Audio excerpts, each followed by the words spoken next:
আপনার লক্ষ্য কি? What is your goal? Very important question. লক্ষ্যহীন মানুষ লক্ষ্যহীন জাহাজের মতো চলতেই থাকবে, গন্তব্যে কোনোদিন পৌঁছাবে না। আপনার লক্ষ্য কি? লক্ষ্য নির্ধারণ অনেক কিছুর হতে পারে। ছোট ছোট লক্ষ্য হতে পারে, বড় বড় লক্ষ্য হতে পারে। বড় বড় লক্ষ্য হলে আমরা বা সেটাকে টুকরো টুকরো করে ছোট করি। এই জন্য লক্ষ্যকে ভাগ করারও একটা টার্গেট থাকে। যেমন পুরো একটা গরু আপনি গিলে খেয়ে ফেলতে পারবেন না, আপনাকে গরুটাকে কেটে কেটে খেতে হবে। ঠিক একইভাবে লক্ষ্য অর্জনের জন্য সেটাকে টুকরো টুকরো করতে হয়। বেশ কিছু থিওরি আছে এই লক্ষ্য নির্ধারণের ক্ষেত্রে, কারণ লক্ষ্য তো গুরুত্বপূর্ণ, অনেক মানুষ গবেষণা করেছে। একটা থিওরি আছে যেমন 80-20, বলে যে আপনার 80% সাকসেস আসে আপনার 20% অ্যাক্টিভিটিসের কারণে। 80% সাকসেস আপনার জীবনে যা সফলতা এখন পর্যন্ত এসেছে তার ওই 20% আপনি খুব ভালোভাবে কাজ করেছিলেন, সেজন্য 80% সাকসেস আপনার এসেছে। আবার আরেকটা প্রিন্সিপাল আছে 20-80 প্রিন্সিপাল। কেউ যদি 20% সময় ডেডিকেটেডলি ব্যয় করতে পারে প্ল্যানিংয়ে, তার 80% কাজ হয়ে যাবে। 20% ডেডিকেটেডলি প্ল্যান করা। তো বলে যে প্রথম স্টেপ, বলে যে আইনস্টাইন বলেছিল যে তুমি যদি তোমার লক্ষ্যের কথা 6 বছরের একটা বাচ্চাকে ক্লিয়ারলি বোঝাতে পারো, তাহলে বোঝা যাবে যে তোমার কাছে তোমার গোল ক্লিয়ার। কারণ তোমার গোল ওই 6 বছরের বাচ্চা বুঝতে পেরেছে। 6 বছরের বাচ্চা যদি বুঝতে না পারে, তার মানে তোমার নিজের কাছে এই গোল ক্লিয়ার না। তুমি 6 বছরের বাচ্চাকে কিভাবে বুঝাবা? That was Einstein theory. Now সবচেয়ে গুরুত্বপূর্ণ হচ্ছে নাম্বার 1 স্টেপ। এখন লক্ষ্য নির্ধারণ করব, সেটা যে কোনো কিছু হতে পারে। আপনার অন্ন, বস্ত্র, বাসস্থান, শিক্ষা, ট্রাভেল, পারচেস, যে কোনো কিছু হতে পারে। এবং এটাতে মানে লক্ষ্যের জন্য গবেষণা করার দরকার নাই। আপনার এই মুহূর্তে যে নিড, সেইটাইকেই আপনি লক্ষ্য হিসেবে নির্ধারণ করুন। প্রথম স্টেপ হচ্ছে, নাম্বার 1 স্টেপ লক্ষ্য নির্ধারণের, কাগজে লেখেন।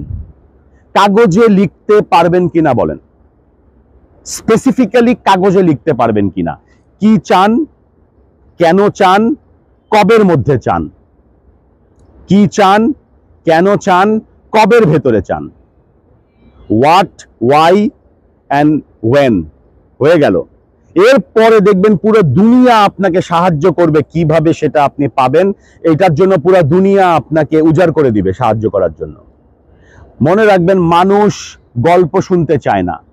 মানুষ গল্পটা যে একটা প্রোডাক্টের মাধ্যমে আসলো, সেটা বই আকারে আসুক, ভিডিও আকারে আসুক, অথবা আপনি ওই স্বপ্ন দেখে যেটা বানালেন, ওটা দেখার জন্য আপনার দর্শকের উপায় না, কম হবে না, দর্শকের কমতি নাই। বায়ার অনেক, প্রোডাক্ট নাই। অতএব প্রোডাক্ট নিয়ে আসুন, বায়ারের অভাব নাই। প্রোডাক্ট নিয়ে আসুন, লিসেনারের অভাব নাই। কিন্তু প্রোডাক্ট নাই, গল্প, এই গল্পের কোনো দাম নাই। গল্পকে আপনাকে প্রোডাক্টে রূপান্তর করতে হবে। তাহলে প্রথম স্টেপ কি বলেছিলাম? কাগজে লিখুন আমি এইটা চাই, কেন চাই, কবের মধ্যে চাই। 2 নাম্বার হচ্ছে একটা প্ল্যান শিট বানান বা অ্যাকশন প্ল্যান বানান। টেবিল, যেটাকে আমরা টেবিল বলি, এই টেবিল বানানোর দক্ষতা অত্যন্ত গুরুত্বপূর্ণ। টেবিল বানান, অ্যাকশন প্ল্যান। অ্যাকশনের মধ্যে থাকবে এই লক্ষ্য অর্জনের জন্য কয়টা টাস্ক আছে, কয়টা কাজ আমার করতে হবে, আর এই কাজগুলো আমি কিভাবে করব, অ্যাক্টিভিটিস। একটা কলামে টাস্ক, আর একটা কলামে অ্যাক্টিভিটিস, পরের কলামে ডেডলাইন, তারপরের কলামে রেসপন্সিবল পারসন, তার পরের কলামে রিসোর্স। তাহলে 5টা কলাম বললাম: task, activities, deadline, responsible person এবং রিসোর্স। কি লাগবে? গল্প লিখব, রিসোর্স কলম লাগবে। কে লিখবে? আমি লিখব। কবের মধ্যে লিখবেন? 1 মাসের মধ্যে লিখবেন। কিভাবে লিখবেন? অ্যাক্টিভিটিস, আমি অনেক গল্প পড়বো, অনেক মানুষের সাথে গল্প করব, এন্ড দেন আমি লেখা শুরু করব। টাস্কটা কি? টাস্কটা হচ্ছে গল্প লিখব। একটা অ্যাকশন প্ল্যান বা প্ল্যান শিট তৈরি করেন। নাম্বার 3, আপনার লক্ষ্যটা আপনার পছন্দের বিশ্বাসযোগ্য মানুষের সাথে শেয়ার করেন। আপনার লক্ষ্যটা বলেন, সবার কাছে গণহারে না। আপনি যাকে বিশ্বাস করেন, যে আপনার মনে মনে যে আপনার মেন্টর, তার সাথে শেয়ার করেন। তাকে বলেন আমি এটা চাই, কি করতে পারি। He or she will help you. সে আপনার সঙ্গে 1000 শব্দ ব্যবহার করবে কথা বলার সময়, হয়তো 2টা শব্দ আপনার কাজে লেগে যাবে। গল্প করুন। তার মানে প্রথমে বলেছিলাম কাগজে লিখুন, 2 নম্বরে বলেছিলাম প্ল্যান শিট বানান, প্ল্যান শিটটা শেয়ার করুন, 3 নাম্বার।